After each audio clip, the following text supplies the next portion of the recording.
Food bloggers, hi, how are you today? Thank you so much for tuning in to the Eat Blog Talk podcast. This is the place for food bloggers to get information and inspiration to accelerate your blog's growth and ultimately help you to achieve your freedom, whether that's financial, personal, or professional. I'm Megan Porta, and I've been a food blogger for over 12 years. I understand how isolating food blogging can be at times. I'm on a mission to motivate, inspire, and most importantly, let each and every food blogger, including you, know that you are heard and supported. There has been a ton of chatter in our space about ChatGPT and AI tools in general lately. So I think this episode will really give you some peace of mind about ChatGPT overall. It'll also give you some ideas about how to use it for good in your business. So tune in. This is Marley Braunlich. She is a blogger at Baked Abundance, and she's also an SEO expert. And she has extensive knowledge in AI tools, so I think you'll get a lot out of this. This is episode number 396, sponsored by RankIQ. Hey there, we are putting together an AMA episode. AMA stands for Ask Me Anything, coming up here on the eBlog Talk podcast, and we would love your help with this project. Submit questions that you would like for me to answer in episode number 400 that will be published on April 10th. Ask me anything about myself, productivity, planning, food blogging, any of those topics that I talk a lot about. I will do my very best to get an answer for you. Send me an email at megan@eatblogtalk.com with AMA as the subject line and ask away. Marley Braunlich has been a food blogger for a little over 1 year now. She started working full-time for an SEO agency 1 month later. During this time, she grew her Instagram audience to 13,000 followers and started working with brands to earn a side income while the blog matured, and she continued to pour into the blog. Marley has learned how to successfully land brand deals and form long-term partnerships. She also grew an understanding of SEO and applied these learnings. She is now leveraging AI to grow her business and streamline writing so that she can save time and create more content.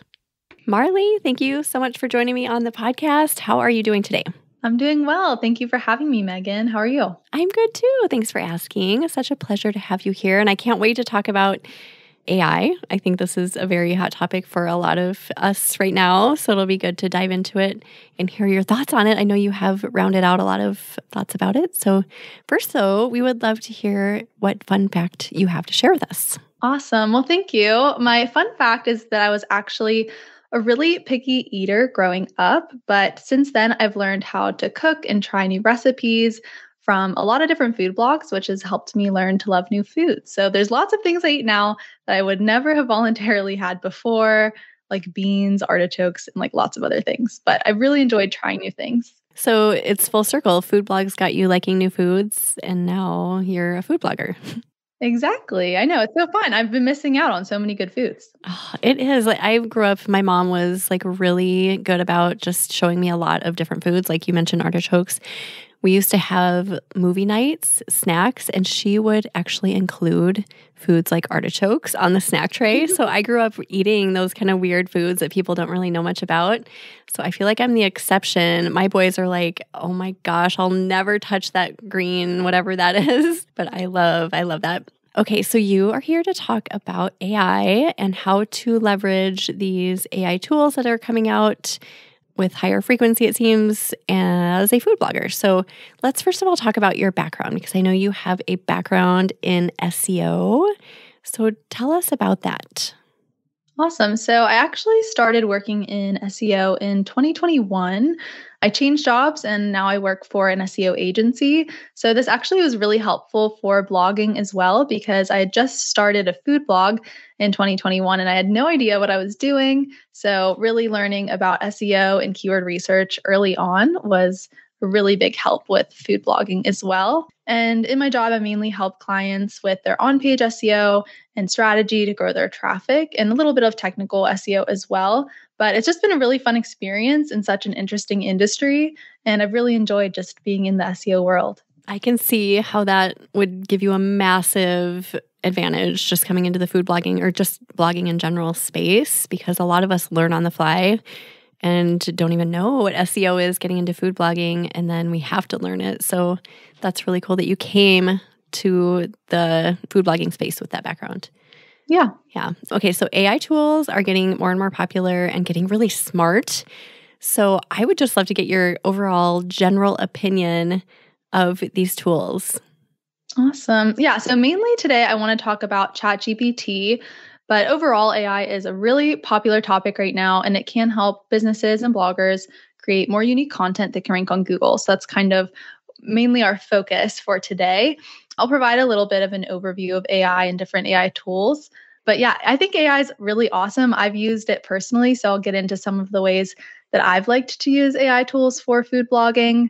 Of course, you need to kind of take some things with a grain of salt, and we'll kind of get into some things to avoid and things to look out for when using AI. But overall, I think it's really, really interesting and can be really helpful. Would you mind covering the helpful content update? I know that's been kind of a recent thing, right? Wasn't it last fall that came out? Okay.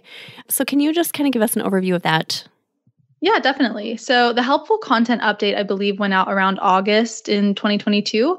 And really, that was Google's update to focus on people first content. So you really want to avoid creating content for search engines first. So this would be like keyword stuffing and over optimizing your content. And people first content is really going to fulfill a need and help a user answer a question and just offer a lot of value to the end user. So you want to make sure that your website visitors feel satisfied when leaving your site. Do you think that, considering this in the helpful content update, that AI content is detected by Google? That's a big question. A lot of people are wondering if Google can detect AI content. Is it penalized or will it rank? So there's lots of different thoughts on this, but my opinion is that yes, it definitely can rank.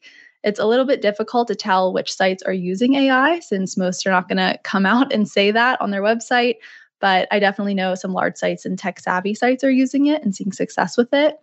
And it's also important to remember that the helpful content update is not aimed at all AI content. I can include a resource from Google that describes exactly what they consider to be spammy AI content. So that's just one really important thing to remember, and that any low quality page is going to provide little value to the end user. So as long as you're not creating low value pages, whether they're programmatic or human generated, that's kind of what we want to focus on. Is this a shameful thing? Like if you do use AI tools, is it something that people just aren't talking about, like pushing under the rug?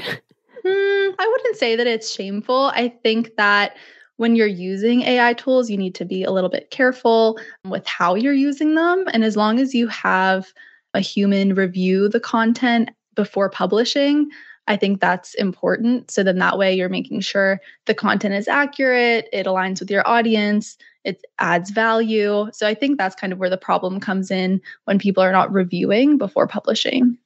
And do you think that Google even cares? Like you mentioned that yes, you can get things to rank if it's quality, but is Google going to police this? Is it even a concern, do you think? I wouldn't be too worried about it, especially because since like ChatGPT and AI tools are so popular right now, everyone's going to be using them and AI content's everywhere already. So for Google to actually go through and like find all of that and try to, I guess, police it, I don't see that happening. So I wouldn't worry about it. As long as you're using it in the right way, I don't think there's really any concerns. Okay, let's talk about ChatGPT because I know this AI tool is like massively smart and people are blown away by the results that it produces. So for anyone who doesn't know what it is, can you go through that? So ChatGPT uses GPT-3, which is a language processing AI model developed by OpenAI, and ChatGPT was launched in November 2022.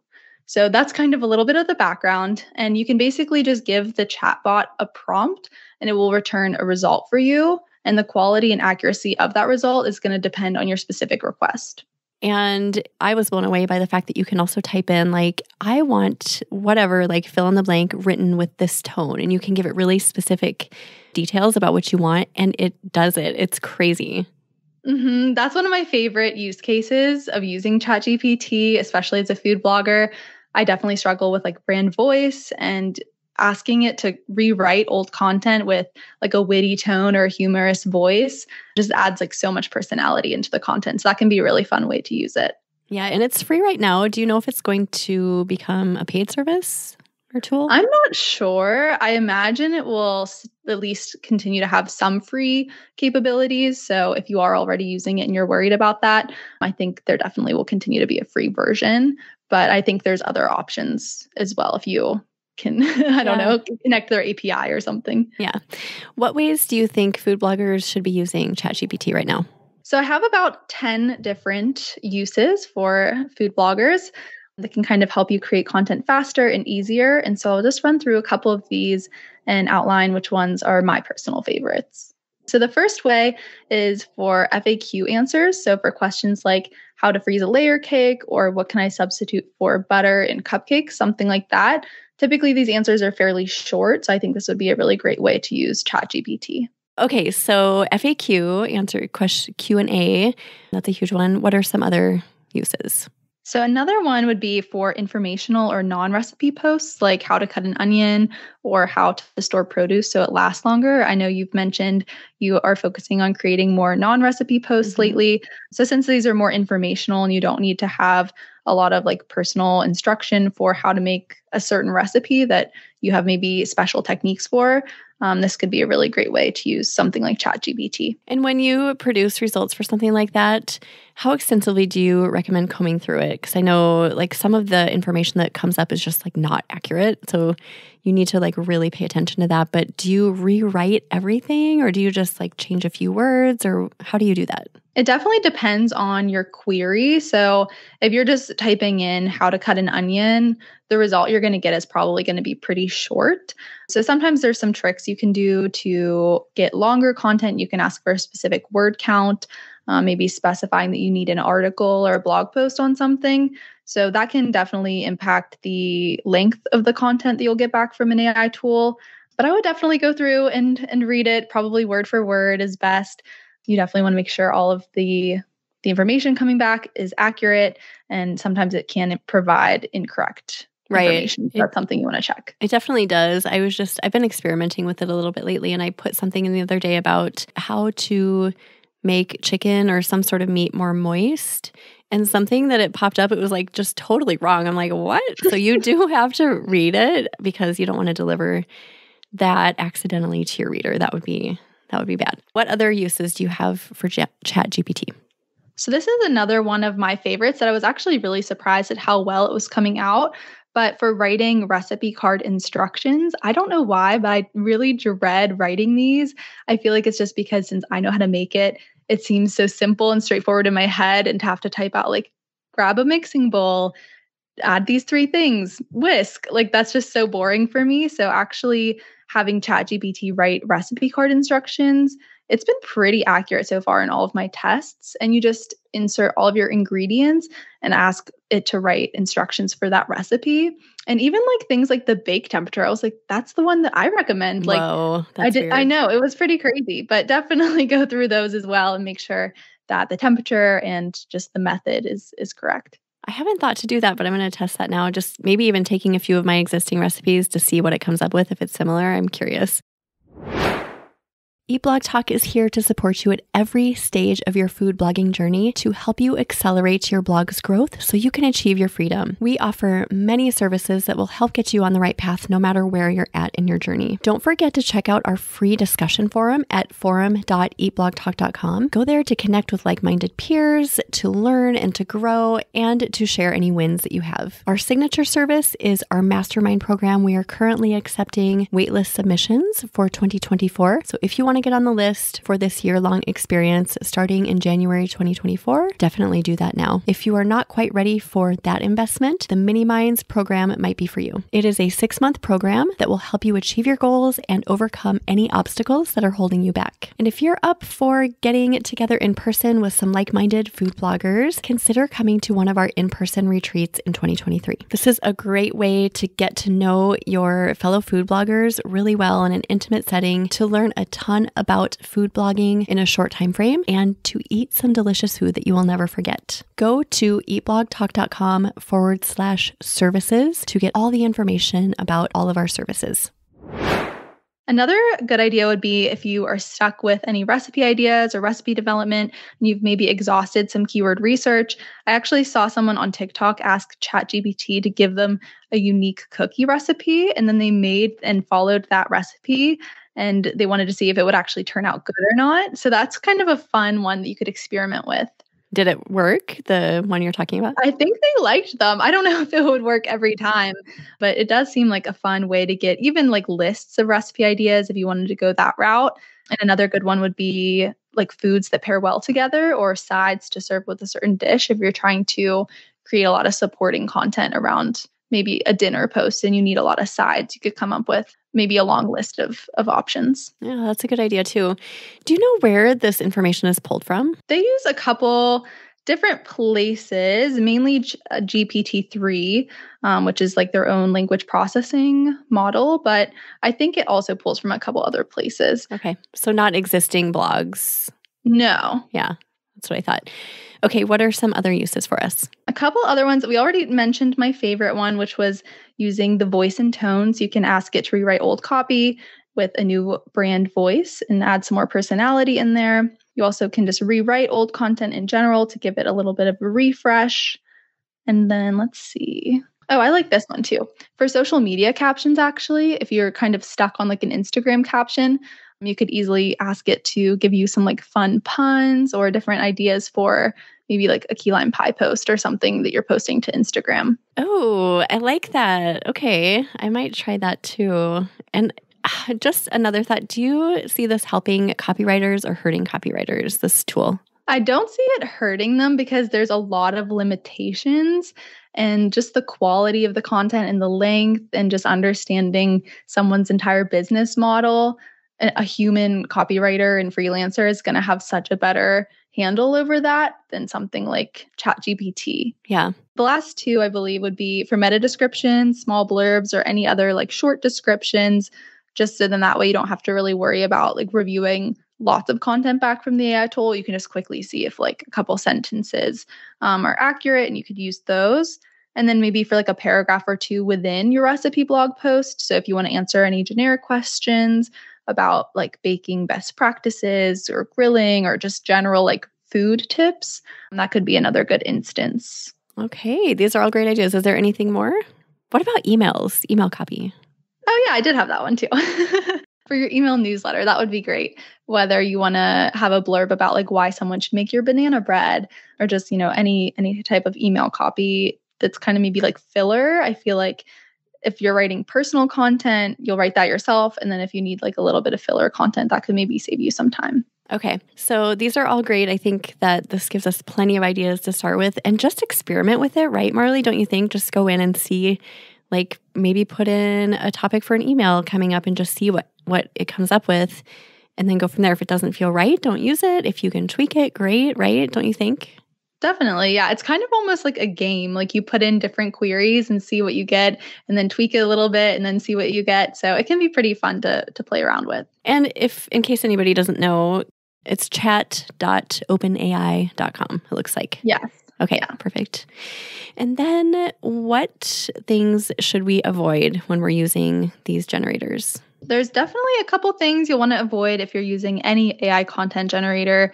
The very first one is not using a plagiarism checker before using the content. So far, each time I've tried this, it does come back saying that content is 100% unique. So I haven't encountered an instance where it does say that it's like plagiarized, but you always want to be safer, be safe rather than sorry. So. And which plagiarism checker do you use? Or are there a few of them? There's a bunch of free ones on Google. I just Google it and use whatever comes up. I haven't been using a very specific one, but there's plenty that are free. Okay. What else should we be avoiding? You want to make sure that you're editing the content and looking for any misspellings or grammar issues. And one just other free tool that I really recommend for any food bloggers who aren't using this already would be the Google Chrome plugin. This I use all the time while I'm working on my computer, and it just automatically underlines things that you can quickly just with one click update if it's like a quick grammar fix. So I would definitely get that, and that can help you when editing your AI content. I don't think I have that. I'll check that out. Okay, anything else that we should be avoiding? Not fact checking. Of course, as you mentioned, sometimes AI tools can pull old, outdated, or incorrect facts. So you want to ensure your content is accurate. So always fact check. Okay. And that, I mean, you can do that just by reading through, like you said earlier, just word for word, making sure you're not just copying and pasting paragraphs without looking through them. Okay. What else? And then the last one would be not adding a personal touch to the content. You always want to make sure that the content adds value and answers common questions and speaks to your audience. So if you're mainly using AI to write a post, always go back in and add unique sentences or your own personality and advice into the copy. So then that way it just kind of differs from generic AI answers. Okay. That all makes sense. I think that's all pretty intuitive and stuff that I hope people are doing anyway, but good to just kind of go through that again. So thank you for that. And now, what do you think about the future? Where's this going to go? What are your thoughts? So, of course, it's really popular right now. I don't see it going away. I definitely see it continuing to be improved and grow. However, it's really important to note that it's never going to replace human content writers and freelancers. There's always going to be so much value that copywriters can add that AI tools just will not be able to provide. It also still has quite a ways to go and like lots of improvements to be made in terms of like the factual content and understanding your query. But I think overall, it's a helpful tool to have in your toolbox. Do you foresee any time in the future, and I know this would just be opinion because none of us have any idea what's going to happen, but do you foresee it replacing some of our blog content? I don't think so. Recently, Google has announced their own version of ChatGPT, which is called Bard. And it's interesting because it looks like some of those results are going to be directly in the search results toward the top. So I can give you the link to that announcement from Google as well. And just in their screenshots, it looked like they were trying to answer kind of like a featured snippet right at the very top. So that's kind of interesting if you're already ranking for a featured snippet. Like if Google's version is going to be kind of the very, very first result. And I think too, this will be an evolution, like whatever they come, because Bard isn't coming out for a while, right? I don't believe so. Okay. I have to look again. They're still, I feel like they had to scurry to get things going because of ChatGPT. Mm-hmm. But once it comes out, I think we just have to kind of roll with the punches, and that first version might not be what it eventually evolves into. So just to kind of be patient with it, right? Like when featured snippets came out, I remember food bloggers being thrown off because it was, at first, there were not links, correct? So we were like, wait, what? And then that changed. Am I saying all of this right, Marley? I believe so. Okay.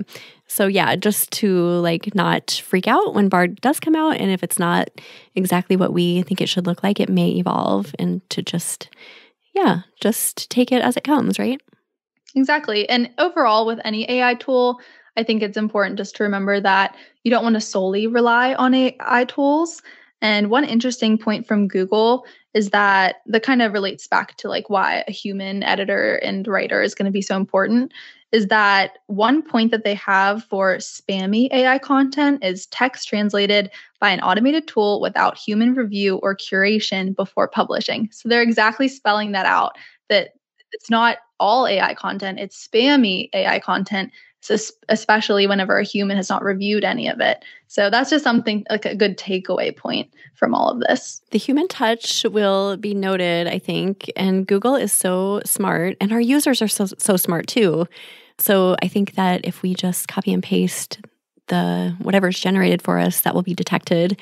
So that's kind of the moral of the story here. But there are good uses for it, and there are ways that it can help to streamline our businesses. You went through 10 awesome ways to do that. So where do you think someone should get started? If they have not opened this at all and they're literally doing it right now as we talk, what do you think would be a good first step into using AI content?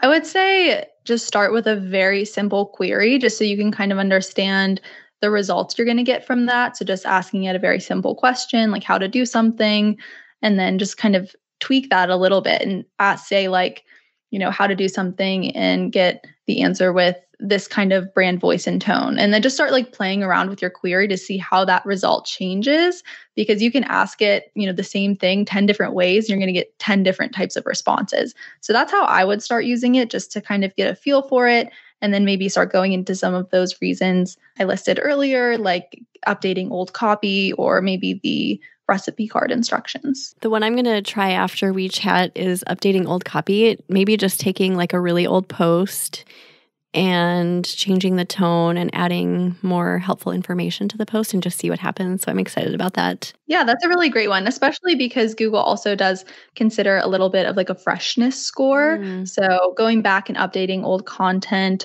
especially if it could have changed in the last couple of years, can really help. So kind of keeping things fresh and relevant. Yeah, that's great. Anything else we're forgetting that you feel like food bloggers should definitely know about ChatGPT or other AI tools? One thing which I'd say is like a pretty big downfall of AI tools, specifically ChatGPT, since it is in such high demand right now, there are times where I've tried to use it that it's not available. So sometimes you're unable to access the tool for hours due to high demand and it's like at capacity. So that's something to remember. If you really need it and you're like in a time crunch, you might not always have access to it. So work at like 2 a.m. or something, so you don't have to worry about it. Yeah, maybe some off times. I feel like that Monday morning, it's always usually down because too many people are already using it. Oh, interesting. Do you know what the limit is? Is there like a person capacity or something? Oh my gosh, I'm sure it's huge, but I have no idea. Interesting. Okay, anything else we should touch on before we go, Marley? I think we covered everything. Okay, awesome. Thank you for this. I know that a lot of food bloggers lately have been asking me like, oh my gosh, is this something I should worry about? Should we be freaking out? And it's just good to kind of cover all of this so that we are informed and again, just like rolling with the punches because nobody knows exactly what's going to happen. But I just want to say like, it's going to be okay. We're super smart, a bunch of people. We figure everything out that comes our way. And not to see this as a threat necessarily, but a way to improve our businesses, right? And make our work more streamlined. That's kind of my thoughts. 100%. Yeah. Well, thank you, Marley, so much for your time today. We appreciate you. Do you have either a favorite quote or words of inspiration to leave us with today? I do. And it's kind of related to my fun fact. And then also, just like how you mentioned, we have to roll with the punches. So my words of inspiration is start with willingness, be willing to learn, adapt, and grow. Times are always changing, and being flexible and open-minded will help your business both survive and thrive. Oh, you just spoke my language. I love it so much. Awesome. We'll put together show notes for you, Marley. And if you want to go peek at those, you can go to eatblogtalk.com/baked abundance. Tell everyone where they can find you. So you can find me on Instagram over at Baked Abundance. I'm also recently on TikTok, and I'm actually Food with Marley over there. But I love to connect with so many of you guys, other bloggers and content creators, and I'm happy to answer any questions or offer advice where I can, whether it's related to AI, SEO, or anything else. And if you're interested in learning more about AI tools or SEO tips, definitely sign up for my email list. I'll share a link with Megan in the show notes, or you could DM me on Instagram. I'm going to put together a little AI series, and then you'll be able to see examples from ChatGPT and further resources, pros and cons, and like actual examples of results I've gotten as well. I will definitely be signing up for that. That sounds amazing. Thank you for offering that and for joining us today, Marley. And thank you so much for listening today, food bloggers. I will see you in the next episode. Thank you so much for listening to this episode of Eat Blog Talk. If you enjoyed this episode, I'd be so grateful if you posted it to your social media feed and stories. I will see you next time.